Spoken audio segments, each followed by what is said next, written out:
Hello दोस्तों, स्वागत है आपका मेरे यूट्यूब चैनल अमन की कहानियों में। अगर आपको डरावनी कहानियाँ सुनना पसंद है तो आप इस चैनल को सब्सक्राइब ज़रूर करें। तो दोस्तों, अब हम सीधे चलते हैं अपनी कहानी की ओर। रात के करीब 1 बज रहा था। गांव के शमशान घाट पर कुछ लोग जमा हुए थे।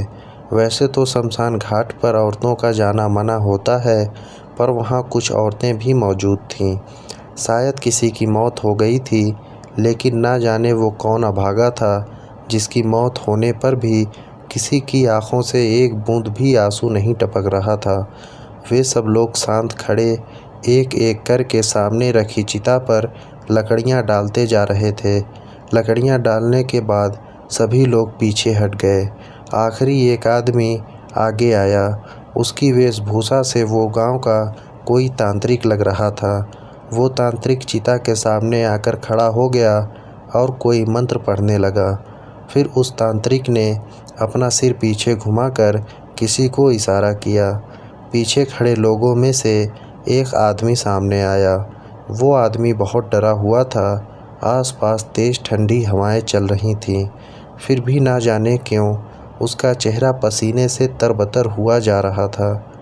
तभी तांत्रिक ने अपने हाथ में रखी मशाल जला दी और उस आदमी के हाथों में थमा दी। मशाल पकड़ते ही डर के मारे उस आदमी का एक हाथ कांपने लगा। फिर भी वो अपने कांपते हाथों से मशाल लिए चिता की तरफ बढ़ने लगा। वो चिता को आग लगाने ही वाला था कि तभी उसे पुलिस की गाड़ी का सायरन सुनाई दिया। उस आदमी ने जल्दी जल्दी चिता को आग लगा दी और ज़ोर ज़ोर से रोता हुआ वहाँ से हट गया। तभी पुलिस की गाड़ी वहाँ पहुँच गई।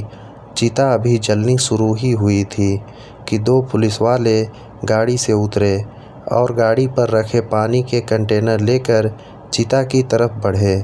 उन्होंने पानी डालकर चिता की आग बुझा दी। फिर पुलिस की गाड़ी से एक औरत रोती हुई बाहर निकली। वे दौड़ती हुई चिता के पास आई और चिता से लकड़ियां हटाने लगी।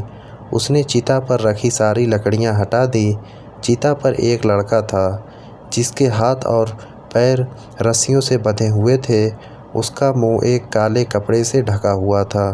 उस औरत ने जैसे ही लड़के के चेहरे से कपड़ा हटाया, उस लड़के ने गहरी सांस ली और एक ही शब्द कहा, माँ मुझे बचा ले माँ।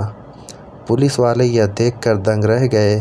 तभी उस लड़के की माँ ने चिता जलाने वाले उस आदमी की तरफ इशारा करते हुए कहा, दरोगा जी, इस आदमी को छोड़ना नहीं। ये इंसान नहीं हैवान है। इसने अपने ही बेटे को जिंदा जलाने की कोशिश की है। यह सुनकर पुलिस वाले हैरान हो गए। उन्होंने मन में कई सवाल उठ रहे थे कि आखिर ये कैसा बाप है जो अपने ही बेटे को जिंदा जलाने वाला था। तभी लड़के के पिता किशोर ने मिथिला से कहा, मिथिला, ये तुमने क्या कर दिया? तुम इसे बचाकर ठीक नहीं कर रही हो। हट जाओ हमारे रास्ते से। तभी गांव की कुछ औरतें मिथिला को पकड़कर खींचती हुई वहां से ले जाने लगीं। मिथिला चीखने चिल्लाने लगी, मारिए दरोगा जी, मेरे बेटे को बचा लीजिए। ये दरिंदे उसे मार डालेंगे। किशोर, दरोगा जी, ये हमारे गांव का मामला है। आप इस मामले में ना पड़ें तो अच्छा होगा। आप लोग यहाँ से चलें और हमें अपना काम करने दीजिए। तभी पुलिस वाला बोला, आखिर ये कैसी दरिंदगी है जो एक मासूम लड़के को जिंदा जला रहे हो? आखिर इसने तुम लोगों का क्या बिगाड़ा है? तभी किशोर बोला, दरोगा जी, ये कोई मासूम लड़का नहीं है। यह एक नरभक्षी राक्षस है। इसे गांव के मासूम लोगों का शिकार करके उन्हें जिंदा ही खा लिया है। तभी पुलिस वाला बोला, अब बस बहुत हुआ। ऐसी मनगढ़ंत कहानियाँ मैं बहुत सुन चुका हूँ। यह बस तुम लोगों का अंधविश्वास है और कुछ नहीं। सीधी तरह से उस लड़के को छोड़ दो, वरना हमें सख्त कदम उठाने पड़ेंगे। पुलिस वाला, हवलदार जाओ, लड़कों को लेके आओ। तभी गांव का एक आदमी हीरा बोल पड़ा, दरोगा जी, आपने इसे बचा तो लिया, लेकिन हम इसे इस गांव में नहीं रहने देंगे। इसे गांव छोड़कर जाना होगा। तभी मिथिला बोली, ठीक है, अगर आप सब यही चाहते हैं तो मैं अपने बेटे को लेकर यहाँ से दूर चली जाऊँगी। इस शर्त पर गांव वाले ने रघु को छोड़ दिया। मिथिला अपने बेटे को लेकर गांव से दूर जंगल में एक झोपड़ी बनाकर रहने लगी। फिर एक रात हीरा अपने खेतों से काम करके घर लौट रहा था। अक्सर वो जल्दी घर लौट जाया करता था, लेकिन आज उसे घर लौटने में देर हो रही थी। दिन ढल चुका था। वो हाथ में टॉर्च लिए डरा सहमा बस चलता ही जा रहा था। रास्ता कच्चा और सुनसान था। आसपास पेड़ पौधे और झाड़ियाँ थीं। तभी उन झाड़ियों में कुछ हलचल हुई। हीरा घबरा कर वहीं रुक गया। उसने टॉर्च की रोशनी झाड़ियों की तरफ की, लेकिन वहाँ कोई नहीं था। हीरा फिर अपने रास्ते चलने लगा। उसके कदमों के साथ किसी और के भी कदमों की आहट साफ साफ सुनाई दे रही थी, मानो कोई हीरा का पीछा कर रहा है। हीरा मुड़कर पीछे देखना चाहता था, पर वो इतना डरा हुआ था कि उसके पीछे मुड़ने की हिम्मत नहीं हो रही थी। वो बस सामने देखता हुआ चलता ही जा रहा था कि तभी किसी ने उसकी पीठ पर तेज धारदार नाखून से हमला किया। हीरा की पीठ खून से लथपथ हो गई, लेकिन उसने अभी भी पीछे मुड़कर नहीं देखा और वो जितनी तेज हो सके भागने लगा। पर वो अपनी मौत से ज़्यादा दूर नहीं भाग पाया, क्योंकि अचानक उसके सामने एक शैतान आकर खड़ा हो गया। वो शैतान अपनी बड़ी काली आँखों से हीरा की तरफ देखने लगा। शैतान के पंजे इतने बड़े और नुकीले थे कि किसी भी इंसान को एक बार में ही चीर के रख दें। हीरा उसे देखकर बहुत डर गया। वो मदद के लिए ज़ोर ज़ोर से चिल्लाने लगा। उस दिन उसकी किस्मत अच्छी थी कि कुछ गांव वाले आसपास ही थे। वो हीरा की आवाज़ सुनकर तुरंत भागे चले आए। गांव वालों को आता देख शैतान हीरा को छोड़कर वहां से भाग गया। हीरा बेहोश होकर वहीं गिर पड़ा। लोग हीरा को पास के अस्पताल में ले गए। थोड़ी देर बाद उसे होश आ गया, लेकिन वो उठते ही बहुत चीखने चिल्लाने लगा, हीरा बचाओ बचाओ, मुझे वो मार डालेगा। बचाओ मुझे, वो नरभक्षी वापस आ गया है। उसने मुझे मारने की कोशिश की। उस शैतान को हमें उसी दिन ख़त्म कर देना चाहिए था। अब वो हम में से किसी को भी जिंदा नहीं छोड़ेगा। मुझे किसेर के पास जाना है। मुझे उसको सब कुछ बताना है। हीरा कुछ लोगों के साथ तुरंत किशोर के घर गया, लेकिन किशोर अपने घर पर नहीं था। उसके घर पर ताला लगा हुआ था। हीरा किशोर के घर के सामने बैठ गया और उसका इंतज़ार करने लगा। इधर दूसरी तरफ किशोर जंगल में अपनी पत्नी और बेटे को ढूंढ रहा था। तभी उसे लालटेन की रोशनी दिखाई दी। किशोर समझ गया कि उसकी पत्नी और उसका बेटा वहीं होंगे। किशोर तुरंत भाग कर गया और घर का दरवाज़ा ज़ोर ज़ोर से खटखटाने लगा। फिर मिथिला वहां आई और दरवाज़ा खोली। किशोर, बता, तूने उस दरिंदे नरभक्षी को कहाँ छुपा कर रखा है? आज मैं उसे ख़त्म कर दूंगा। उसने फिर से गांव के लोगों को मारना शुरू कर दिया है। आज मैं उसे ख़त्म करके ही रहूँगा। मिथिला, किशोर, शांत हो जाओ। मेरे बेटे ने कुछ नहीं किया। वो हर पल मेरे साथ ही था, मेरी आंखों के सामने। फिर वो किसी की जान कैसे ले सकता है? किशोर, देखो मिथिला, मुझे पता है कि तुम एक माँ होने का फ़र्ज़ निभा रही हो। तुम अपने बेटे को खोना नहीं चाहती, इसलिए मुझसे झूठ बोल रही हो। लेकिन मिथिला, उस नरभक्षी के लिए तुम भी बस एक शिकार की तरह हो। अगर कल को उसे कोई शिकार नहीं मिला तो वो तुम्हें भी जिंदा खा जाएगा। अब हटो मेरे रास्ते से। किशोर मिथिला को धक्का मारता हुआ अंदर चला गया। उसे रघु वहीं नज़र नहीं आया। फिर उसे सामने एक कमरा दिखा। किशोर लालटेन लेकर तुरंत उस कमरे में गया। उस कमरे में जाते ही उसने कुछ ऐसा देखा कि जिससे उसके पैरों तले ज़मीन खिसक गई। उसने देखा कि सामने रघु का कटा हुआ सिर ज़मीन पर पड़ा हुआ था। रघु का आधा खाया हुआ शरीर किशोर के कदमों के सामने पड़ा हुआ था। वो घबराता हुआ कमरे से बाहर भागा। वो जैसे ही बाहर निकला, सामने मिथिला खड़ी थी। मिथिला के चेहरे पर एक हल्की मुस्कान थी। किशोर उसे देखकर चौंक गया। फिर देखते ही देखते मिथिला शैतान में बदलने लगी। उसका शरीर भयानक हो गया। उसके हाथों से धारदार पंजे बाहर निकल गए। अब वो पूरी तरह शैतान बन चुकी थी। किशोर उसे देखकर थर-थर काँपने लगा। वो तुरंत वहाँ से भागा। भागते वक्त वो सिर्फ एक ही शब्द बोले जा रहा था, किशोर बेटा मुझे माफ़ कर देना, मैंने तुम्हें गलत समझा। किशोर गांव की तरफ भागने लगा, लेकिन इससे पहले कि वो गांव पहुंच पाता, नरभक्षी ने उसे सामने से घेर लिया। उसने अपने धारदार पंजे किशोर के आर पार घुसा दिए और उसे खींचती हुई घने जंगल में ले गई। हीरा किशोर का इंतज़ार कर रहा था, लेकिन किशोर का गांव वालों को कभी पता नहीं चल पाया कि वो नरभक्षी रघु नहीं, बल्कि उसकी माँ मिथिला थी। वो हर रोज़ किसी न किसी गांव वालों का शिकार करती रही। फिर डर के कारण सारे गांव वालों ने गांव छोड़कर कहीं और चले गए। तो दोस्तों, इस कहानी में बस इतना ही। अब हम चलते हैं अपनी अगली कहानी की ओर। मस्तीपुर एक छोटा सा गांव था। यहाँ के लोग भी बड़े ही भोले भाले थे। गांव में नया नया इंटर कॉलेज खुला था और शहर से गांव में एक हेडमास्टर को भेजा गया था, आशीष सर। शहर में पला बढ़ा एक होनहार व्यक्ति था और उसी को ही मस्तीपुर के इंटर कॉलेज का हेडमास्टर बनाया गया था, आशीष। तो आज हमारी स्कूल का पहला दिन है। स्कूल के बाहर सारे गांव वाले और बच्चे जमा थे। गांव का मुखिया सुभाष भी काफ़ी खुश था, मगर सुभाष की बीवी सुमन बिल्कुल खुश नहीं थी। सुभाष, हमारे हेडमास्टर आशीष जी का मस्तीपुर में स्वागत है। आशीष, अब हमारे मस्तीपुर के बच्चे भी यहाँ से पढ़कर आगे बढ़िया कॉलेज में एडमिशन लेंगे, इसकी मैं गारंटी देता हूँ।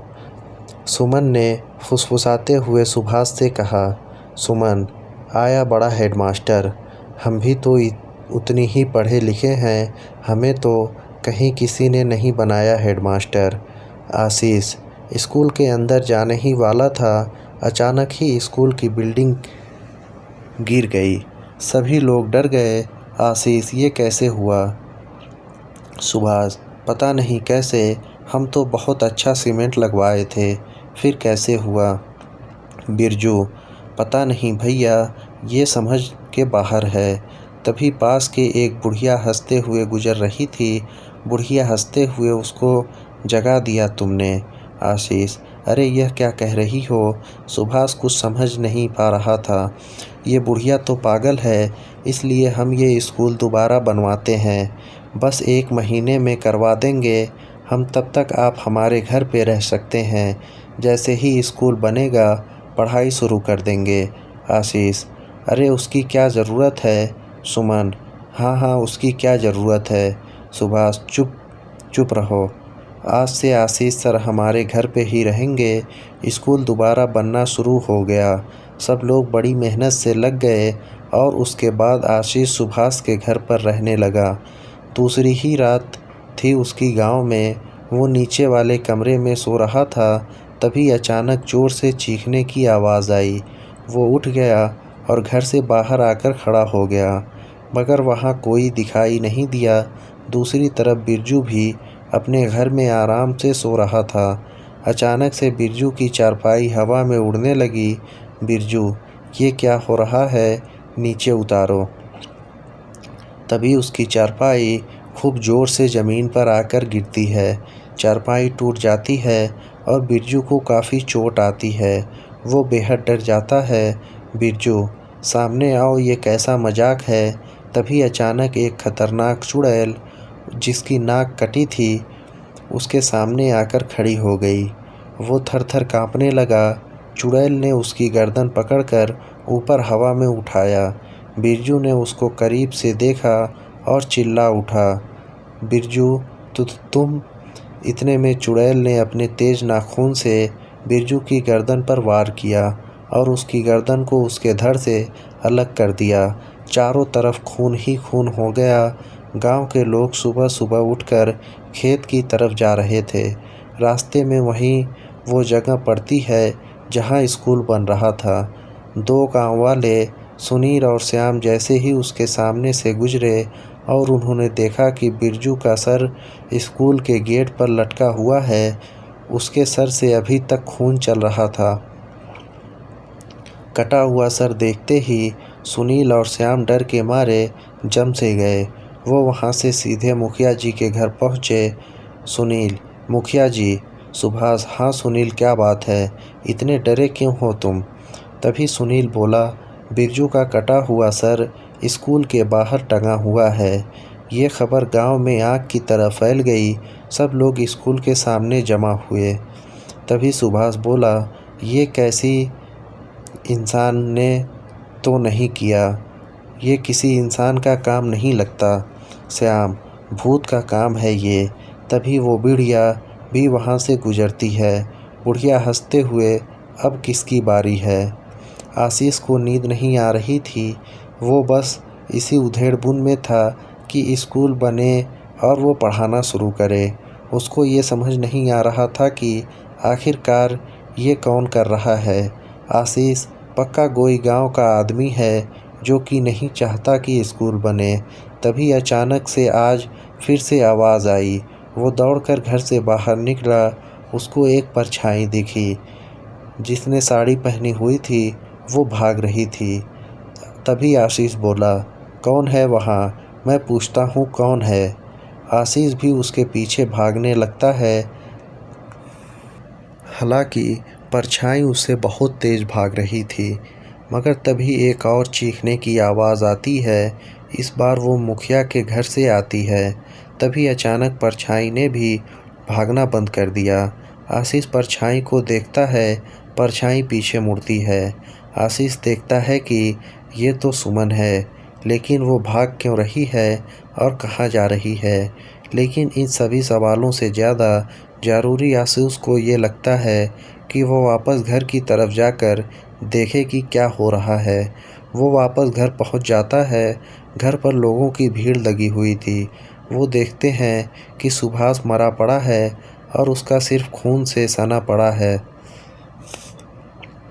मगर उसका सर वहाँ नहीं है।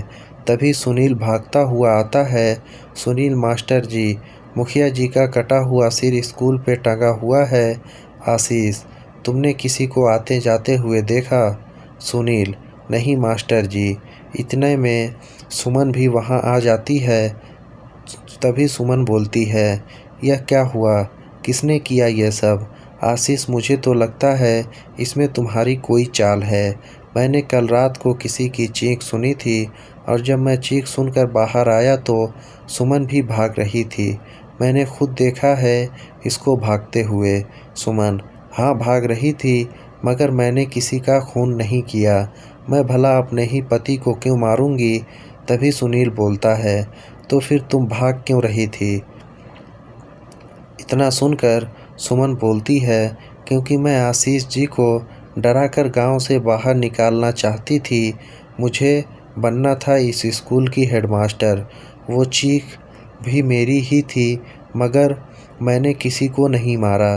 तभी वो बुढ़िया वहाँ आती है। बुढ़िया हंसते हुए बोलती है, दो शिकार, अगला कौन? आशीष, ये क्या कह रही हो अम्मा तुम? कैसा शिकार? सुमन, एक मिनट, मुझे लगता है कि इन दोनों हत्याओं का स्कूल से पक्का कुछ न कुछ लेना देना है। बिरजी स्कूल बनवाने में सबके आगे खड़ा था, वो अब नहीं रहा। मेरे पति ने आशीष जी को शहर से बुलाया, वो भी अब नहीं रहे। मतलब जो कोई भी उसका अगला शिकार आशीष जी मैं?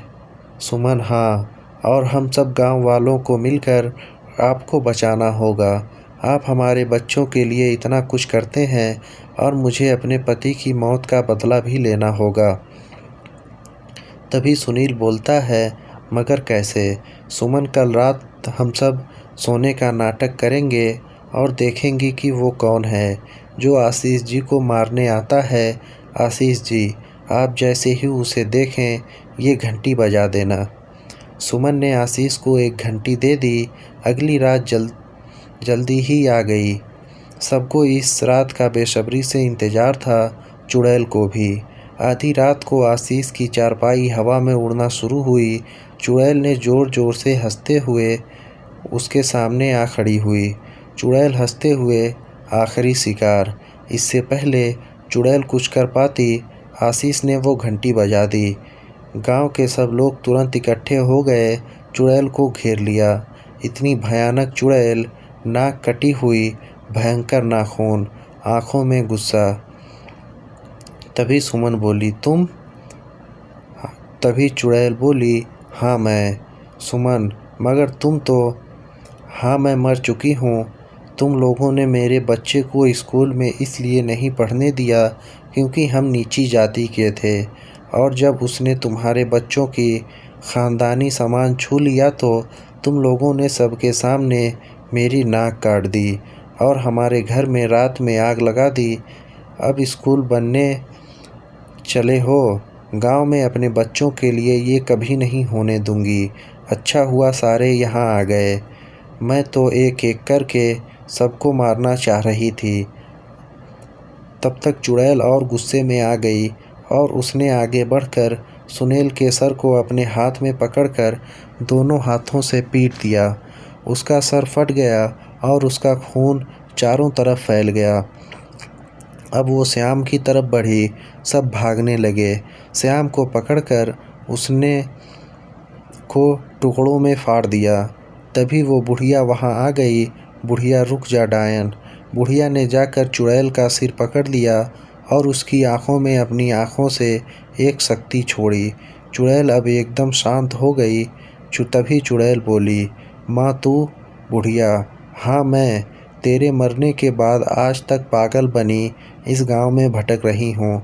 इस तरह सबको मारने से क्या होगा? ये सब तो पहले ही मरे हैं। इनके अंदर इंसानियत नहीं है। छुआछूत और ऊंच नीच के चक्कर में सब कुछ भूल गए हैं। तभी आशीष बोला, मुझे अगर इस बात का पता होता तो मैं इस गांव में कभी नहीं आता। ऐसे लोगों को पढ़ाकर मिलेगा भी क्या? सब लोग बेहद शर्मिंदा थे। कोई कुछ नहीं बोल पा रहा था। तभी सुमन बोली, मुझे माफ़ कर दो बहन। हमसे इतनी बड़ी भूल हो गई और हमें इसका अंदाज़ा तक नहीं हुआ। आज से ही गांव में सब बराबर होंगे, कोई छोटा नहीं, ना ही कोई बड़ा। सभी गांव वालों ने एक साथ कहा, हाँ हाँ। चुड़ैल ने गांव वालों पर भरोसा कर लिया और इस तरह आखिर एक चुड़ैल ने अपने गांव से कितनी बड़ी बीमारी का इलाज कर दिया। स्कूल बना और सभी बच्चे बिना किसी भेदभाव के पढ़ने लगे। वो चुड़ैल भले ही गुस्से में थी, मगर वहाँ क्या वो गलत थी? पूछिए अपने आप से। तो दोस्तों, इस कहानी में बस इतना ही। अब हम चलते हैं अपनी अगली कहानी की ओर। किले नुमा चार दीवारी में कैद इस गांव का एक नाम बलदेवगढ़ है, जहां अब कोई नहीं आता क्योंकि आने वाले तो आ जाते हैं पर कभी यहां से अपनी दुनिया में वापस नहीं जा पाते। कहते हैं कुछ साल पहले पास के गांव में एक आदमी बलदेवगढ़ के केंद्र में बसे राजा बलदेव की हवेली तक पहुंच गया और वापस निकल अपने घर भी आ गया। उसकी हिम्मत को देख मन ही मन गांव वालों ने भी मन बना लिया कि वो भी जाकर देखेंगे कि आखिर बलदेवगढ़ में क्या राज छिपा है। क्या पता कहीं राजा महाराजाओं का खजाना ही मिल जाए। लेकिन रात में उस आदमी के घर में कुछ ऐसा हुआ कि उसका पूरा परिवार ख़त्म हो गया और वो खुद ऐसे सदमे में गया कि कई सालों से उसके लिए एक मुख्य द्वार के पास बदहवास पड़ा है ताकि कोई और अंदर ना जाए। पर काल को कौन रोक सकता है? वो तो घटित होकर ही रहता है। जिस जगह के आसपास सदियों से कोई नहीं भटका, आज अचानक कोई शहर से आकर पुलिस स्टेशन में खुद को बलदेवगढ़ का संपत्ति का वारिस बता रहा है और वहाँ कंस्ट्रक्शन शुरू करने की बात कर रहा है। देखते ही देखते यह बात आसपास के सभी छोटे मोटे गांव में फैल गई। इधर दोपहर के सुर्ख उजाले में शाम के बादल चढ़ने लगे थे। शहर से आया वीर प्रताप वहाँ के दरोगा के साथ अपनी प्लानिंग के बारे में डिस्कस कर रहा था और साथ में ही उसकी गर्लफ्रेंड भी। दरोगा ने भी उसे खूब समझाया, लेकिन वीर ये मानने को तैयार ही नहीं था कि प्रेत और आत्माएं जैसा कुछ भी होता है। उसने दरोगा को आड़े हाथ लेते हुए कहा, वीर देखिए दरोगा जी, ये भूत प्रेत जैसी बातों तो आप कोर्ट में भी साबित नहीं कर पाएंगे, इसलिए बकवास की बात तो कीजिए मत। और सुना है मैंने कि रिटायर होने वाले आप आज भी सरकारी क्वार्टर में टपकते छत के नीचे ही रहते हैं। लगे हाथ आपके लिए भी एक डुप्लीकेट बनवा दूं तो कैसा रहेगा? दरोगा एक पैनी मुस्कान के साथ हामी भर देता है, जिस पर वीर अपनी कुर्सी से उठते हुए कहता है, तो तैयार। इस बात का ख्याल रखिए कि काम एक बार शुरू होने के बाद रुकना नहीं चाहिए। वीर और दरोगा अपनी बात कर ही रहे थे कि तब ये हवलदार बाहर से दौड़ता हुआ अंदर आया और घबराते हुए बोला, हवलदार साहब गजब हो गया। गांव वाले इधर पुलिस स्टेशन की तरफ ही आ रहे हैं, लगता है उन्हें पता चल गया ये बात। यह बात सुनकर ही दरोगा के माथे पर पसीना चमकने लगता है और वो कहता है, सर आप यहीं बैठिए, हम लोगों को समझा कर आते हैं। पर वीर उसकी बात कहाँ मानने वाला था।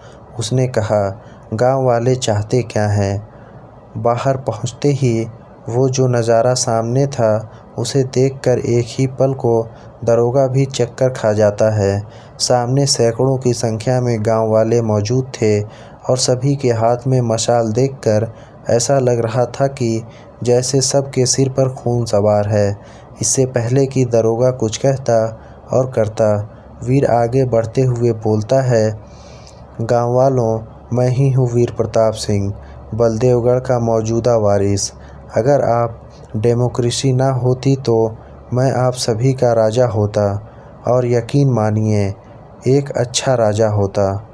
लेकिन अब राजतंत्र नहीं रहा, प्रजातंत्र है।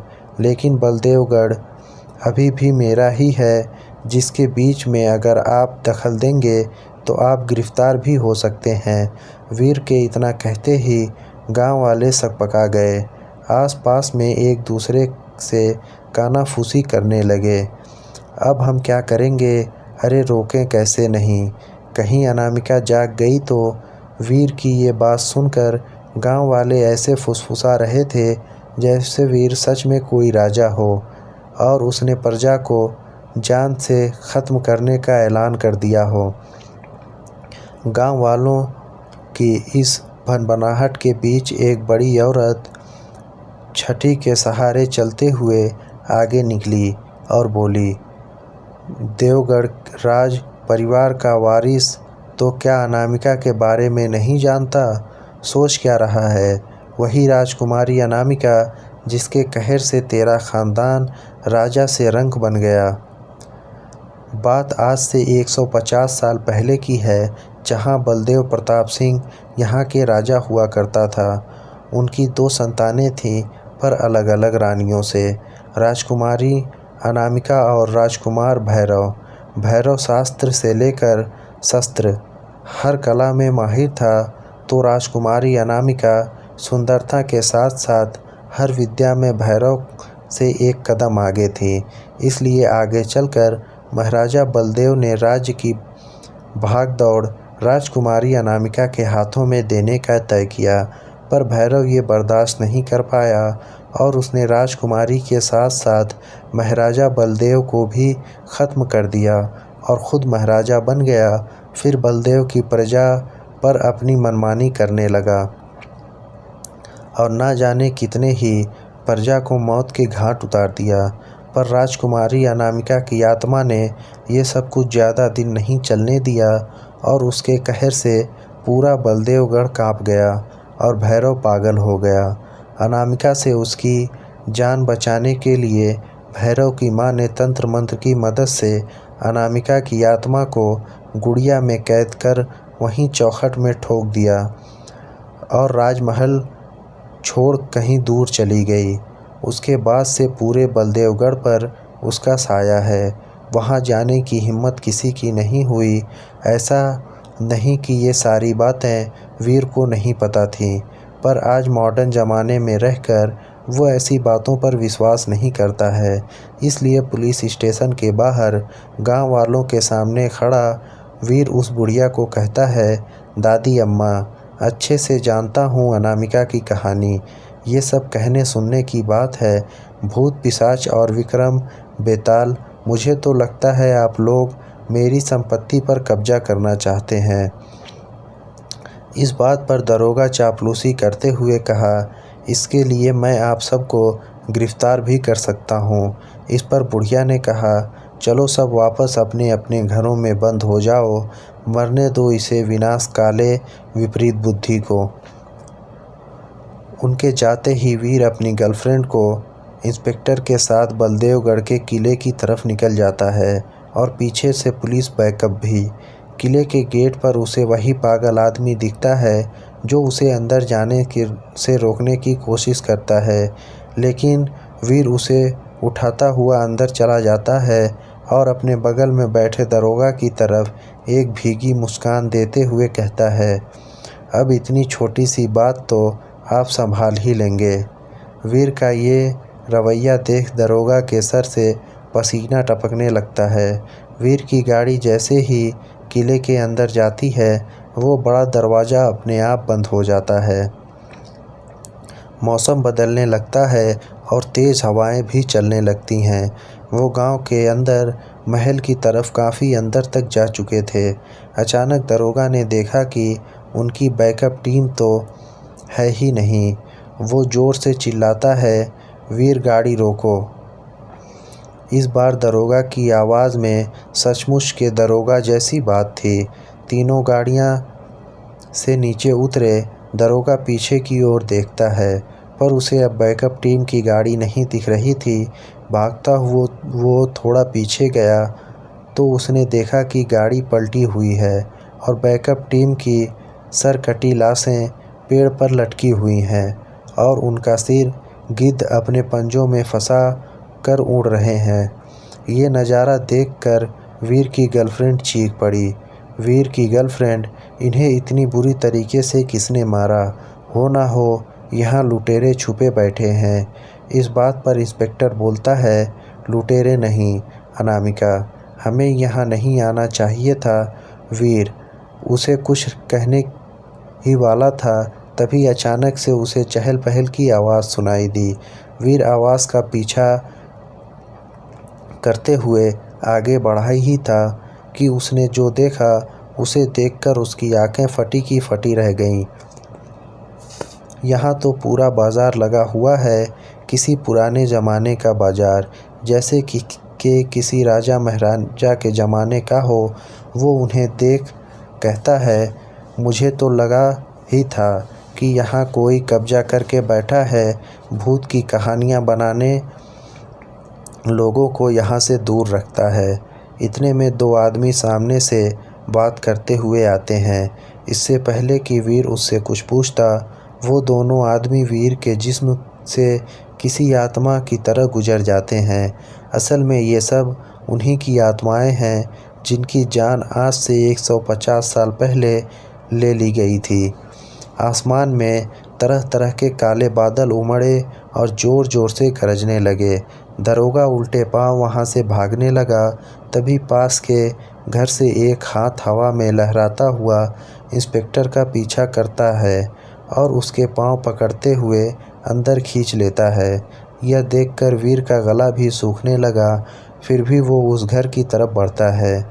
जैसे ही वो दरवाजे के पास पहुंचता है, उसने अंदर देखा तो गिद्ध इंस्पेक्टर के सिर पर अपने पंजे को फंसाए वीर के सामने ही उड़ गया। यह सब वीर के लिए इतना भयानक था कि वो लड़खड़ाते हुए गिर जाता है। तभी उसकी गर्लफ्रेंड की आवाज़ आती है, वीर की गर्लफ्रेंड, वीर बचाओ मुझे। वीर देखता है कि एक हाथ उसकी गर्लफ्रेंड को बालों से पकड़कर घसीटते हुए महल की तरफ ले जा रहा था। जब तक वो खुद को संभाल पाता वो काफ़ी दूर चली गई। वीर अब महल की तरफ बढ़ने लगा। महल में भटकते भटकते वो उसी चौखट पर पहुंच जाता है जहां गुड़िया के अंदर अनामिका की आत्मा कैद रहती है। वीर के मन में न जाने क्या चल रहा था। चौखट से हवा तेज़ हो जाती है और चारों तरफ धूल ही धूल उड़ने लगती है। फिर वही गुड़िया एक लड़की का आकार ले लेती है और राजकुमारी अनामिका में बदलकर चीखने लगती है। 150 साल इंतज़ार किया है इस दिन का मैंने, और देखो आज कौन आया है, इस राजघराने का वारिस। 150 साल से ही कुछ नहीं बदला। वो भी दरिंदा था, वैसे तुम भी दरिंदा हो। अपने लालच के लिए किसी को भी रास्ते से हटा सकता है। ये सब कुछ आज ही ख़त्म होगा, यही तेरे साथ। इतना कहते ही अनामिका उसे गले से पकड़कर उठा लेती है। वीर चीखते रह जाता है, वीर मुझे छोड़ दो मुझे। अनामिका ने उसे ऐसा जकड़ा था कि उसका पूरा शरीर एक गुड्डे में बदलने लगता है, जिसे अनामिका ने वहाँ पर लगे एक किलनुमे रोड पे धंसा दिया। आज भी वीर गुड्डा बनकर उसी महल में लटकता है और उसके बगल में उसकी मासूका। कहते हैं आज भी प्रेत आत्मा वहाँ मौजूद है, पर लोगों को कोई नुकसान नहीं पहुँचाती। सरकार ने भी इस जगह को अब टूरिस्ट प्लेस बना दिया है, जहाँ लोग अब घूमते आते हैं और उस चहल पहल पर की आवाज़ भी महसूस करते हैं। पर आज भी रात में आने की हिम्मत कोई नहीं करता, क्योंकि अनामिका आज भी यहीं है। तो दोस्तों, इस कहानी में बस इतना ही। ये कहानी आपको कैसी लगी अपनी राय कमेंट बॉक्स में ज़रूर दें, और अगर आपने ये चैनल अभी तक सब्सक्राइब नहीं किया है तो अभी कर लें। हम फिर मिलेंगे किसी नई कहानी के साथ। तब तक आप अपना और अपने परिवार वालों का ध्यान रखें। धन्यवाद।